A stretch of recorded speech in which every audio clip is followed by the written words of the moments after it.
Today, we're at the Lumberyard. As you can see, God's Lumberyard.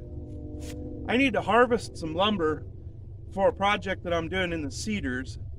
And I thought, why not turn this in to an overnighter?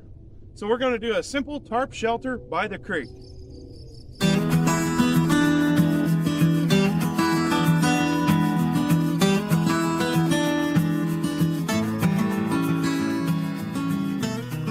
This is a new campsite, actually. I have never camped on this plateau yet, but I've always wanted to. Well, that was step one. It's time for step two. Today's step two is a Coors Edge.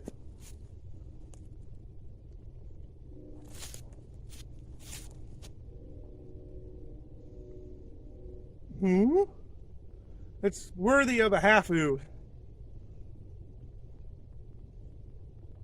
Actually, that is pretty refreshing. I'm sweating. It's hot today. Today is December 1st. And it is 60 degrees or over 60 degrees out. The weather that we're getting right now is totally unseasonable, but I'll take it. I've been using every opportunity. This is my fourth night in the bush this week. I've been using this opportunity to hammer out bush trips before the snow starts flying and before it gets extremely cold. This is nice. You've got temperatures that are literally like your house, but no bugs. It's wonderful. Corporal's Corner style rundown. Here's what we're going to do today. We're going to set up a freestanding wedge plow point style shelter on this plateau by the creek here. Set up a simple shelter with a ground cloth, basic bed, and then a fire out front, and maybe a reflector wall if I have time. We're gonna cook some quesadillas over the fire tonight and enjoy a wonderful evening. Tomorrow, after I get up, have my coffee, I'm gonna harvest some of this lumber for a project that I'm doing in the cedars. Let's get going. So you've arrived at camp. One of the first things that we usually do is hang up our bag, especially if the ground's wet. It rained last night. This ground's wet. So I just learned this, and it's easier than the stick across like I've been doing.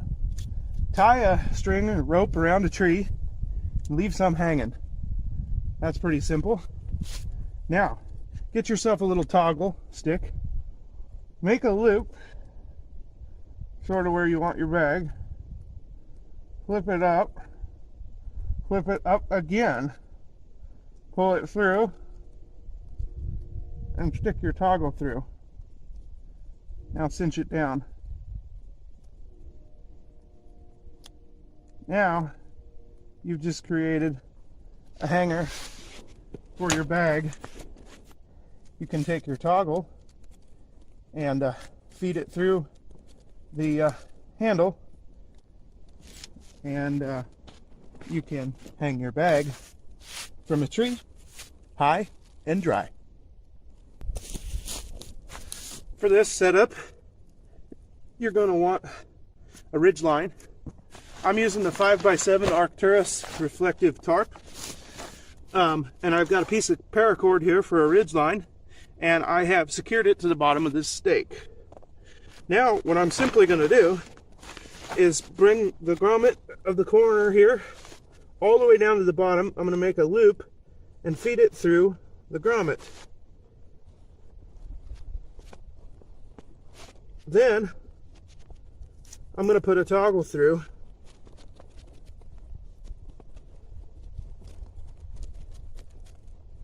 and pull the ridgeline tight. This will secure the back corner of my tarp.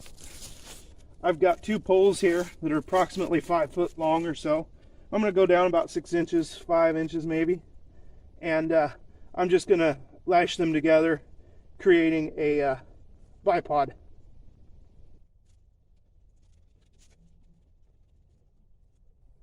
Cut yourself a couple tent stakes. Little tip: if you cut at an angle, like that, then you don't have to make it pointy later with your knife or your axe. Just cut it at an angle and you've saved some time right there. Okay, now the traditional plow point shelter has one line coming down, one guy line coming down from the front to keep everything taut. But we want our fire right here in front. So we're going to use two guy lines. I've got some paracord here that's already, this is off of an old tent, and it's got these little plastic tighteners. I'm going to see if these will actually hold tight. Yeah, sometimes they just don't work very well, but we'll see.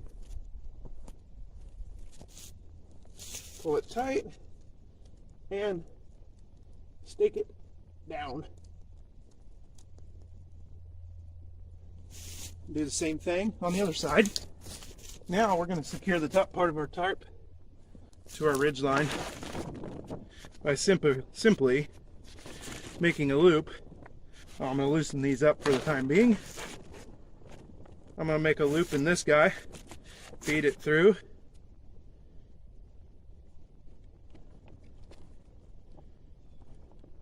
and put in a toggle.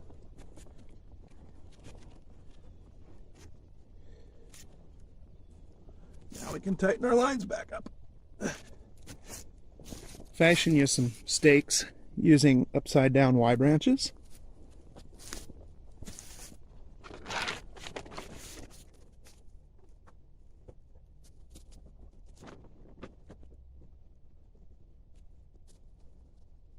This is my first time making a plow point style shelter, or a wedge shelter as they call it.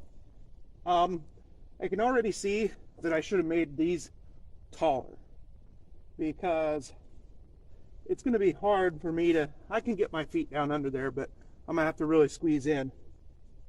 But we'll try it. Let me get some ground cloth now going and see how uncomfortable this thing's going to be.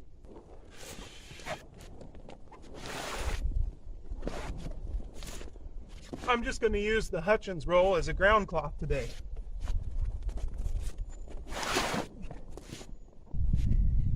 You know, I'm pretty sure this is going to work out to be just fine. I made a couple modifications. I replaced my bipod with longer ones. I went with 6 foot instead of 5 foot poles. And that made a huge difference. That really opened it up inside here. And I've got more room for my feet and stuff now. And I can really get down under it now. I could almost get completely under it if it were to rain. But we're not expecting rain.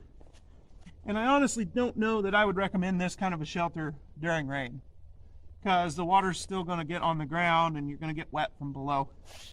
So, but we're good to go. I'll tell you what I'm going to do now. I'm actually going to remove this ground cloth, and I'm going to start a fire out front, and I'm going to try to dry some of this ground out because it is really wet, and I want to keep the moisture down tonight when I'm trying to sleep.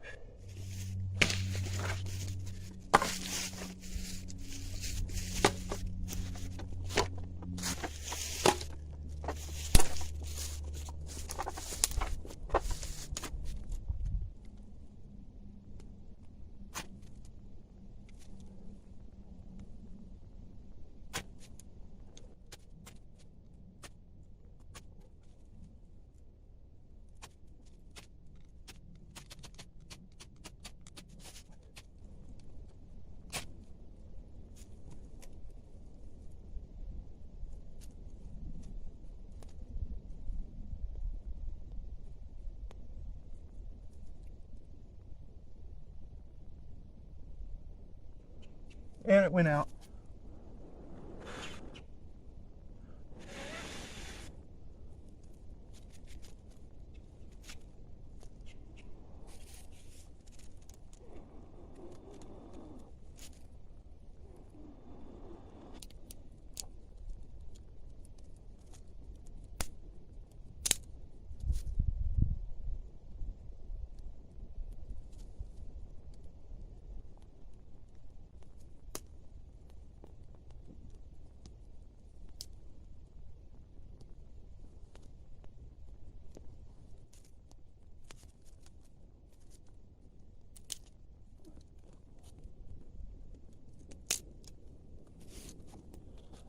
I learned a valuable lesson today. I was getting cocky about my fire making. This is one of the hardest times I've had making a fire in the bush. And I was getting cocky about it a while back. I even said in one of my videos that I was proficient at fire making. Not true. I have so much to learn. I'm not even close. Making a fire should not have took me as long as it just did. I should have got it. I should know how to get it on the first try. But I just got more to learn. I'll take note of it, and I think I'll study up. I think what we'll do is we'll go out in the bush sometime and just practice making fire. We'll do that all day long. That's all we'll do.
If you remember right from the haunted house episode, my grandpa used the old house as a barn, so it's full of hay. So I took 2 garbage bags up there and filled them up with hay.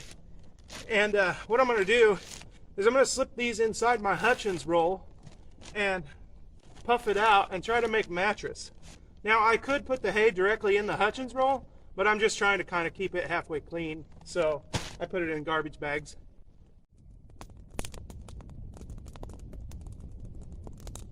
By the way, the head nodding thing I do, that's a nod to Sean Kelly up at Corporal's Corner.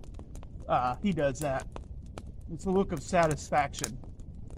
Things are going right. You're at peace with the world. Now, for my hypnotism.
Well, I'm stuffed. That was a lot of food. I ended up eating 3 of those quesadillas. There is something that I've been meaning to talk to you about, and I keep putting it off and putting it off. But the question is, why do I drink NA, non-alcoholic, step 2s when I'm in the bush? First of all, I don't always drink NAs when I'm in the bush. There have been several episodes where I've had real beers, but the main reason why is I have to watch my alcohol consumption, because a while back I was actually hospitalized with a condition called pancreatitis, and people that get pancreatitis are really supposed to be careful with alcohol moving forward.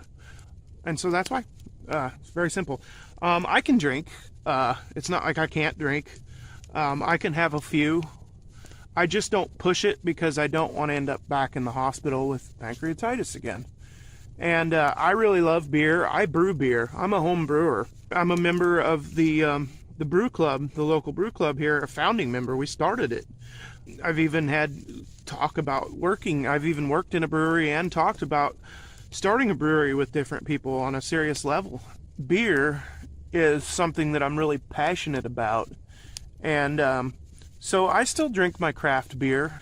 And honestly, the non-alcoholic beers on In the Bush kind of started out as me just not wanting to go out in the woods and have an excuse to drink, to just get drunk. My worst nightmare was I went camping a few times and drank too much and woke up the next morning like freezing cold or wet or whatever because you pass out and it rains or whatever.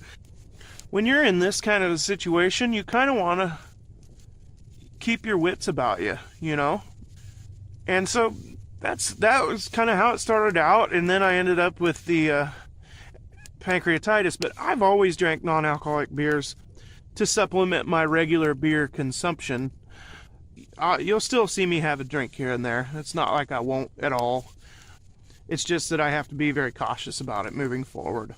So that's why. So on to the lessons learned category. The first thing I want to talk about is I did learn a valuable lesson. I normally sleep in shorts with no socks on. Shorts and a t-shirt. It's usually the way I sleep. But for the cold weather camping, I'm sleeping with my socks on, with sweatpants on, and with a long sleeve shirt. One of the things that I noticed the last 2 times I've camped out is the difference between simply a short sleeve t-shirt and a long sleeve t-shirt. There's a major difference just covering your arms as far as how cold you feel. So I've started wearing a long sleeve t-shirt this time of year, at least at night, and it's making a huge difference. Another lesson that I learned is I walked up to the field, which we're just about 75 yards probably from the field, and it's uphill because this is a creek valley that we're in. So this is actually a flood zone. You wouldn't want to camp here during like a torrential rainstorm. But one of the things that I noticed, and it's crazy, it kind of boggled my mind. I walked up there and it felt like the temperature increased by a good 5 to 10 degrees. And I think it did. And I've heard bushcrafters talk about this before, how the cold settles in the valleys. And so in the wintertime, you want to stay out of the valleys. But the wind is going to be worse on top of the hill. So a lot of bushcrafters during the wintertime, they recommend, a mid elevation somewhere along the middle of the hill if you can. And I definitely did notice that the temperature is colder here. This is okay, but I got to thinking during the summer, like that one camp out when I was talking about ways to combat the heat and deal with the heat and still be able to get out and camp, perhaps valleys would be an option. We'll see how this is during the summer, if there's a noticeable difference between this and up there. You never know. We'll talk about the shelter real quick. This is my first time ever doing a Plow Point shelter, and so I'm learning the challenges that come along with that. And one of the challenges is just harder to get into. you gotta like crawl in around the, you know, like it's kind of it's a little more cumbersome, I guess. But I think one of the advantages of the Plow Point versus just a regular lean-to tarp shelter is I think you've got 2 points that are closed down to the ground, so maybe you could get out of the wind a little better. If this was a square tarp and this side wasn't so open, I think it would do really well with the heat. So I'm going to get a square tarp and try this where both sides come down the exact same. Another thing you could do is put the fire over here and move this and just use one stake in front. Anyway, I got all these ideas, but it was first time doing the Plow Point, and I definitely learned a few things on what I might do different next time. And another thing that was a first today was this was the first time I ever built a reflector wall, an actual reflector wall. And I built it a little too close to my fire pit, and I actually had to move it back because it caught on fire. And another lesson I learned is don't use hackberry for your reflector wall, because hackberry bark sticks out. It's bumpy and it sticks out, and those little bumps catch on fire really easily. So, lessons learned.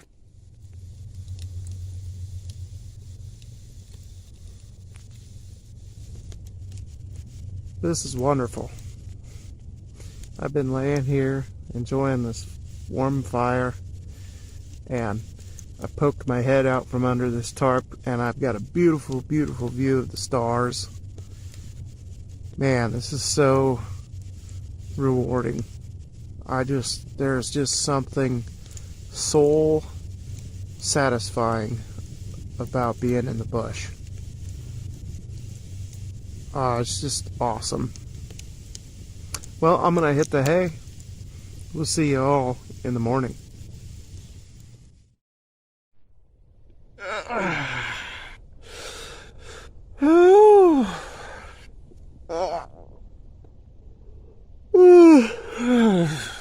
That was actually a pretty good sleep. I slept okay. Yeah. One thing about a hay bed, though, don't expect a soft plush mattress if you stuff something full of hay. Hay compresses down, and it's like sleeping on a concrete brick. I'm really surprised. But it's a lot better than the cold, hard ground, and way less lumpy. It is a beautiful, beautiful day, so I am going to get it started with a wonderful cup of coffee.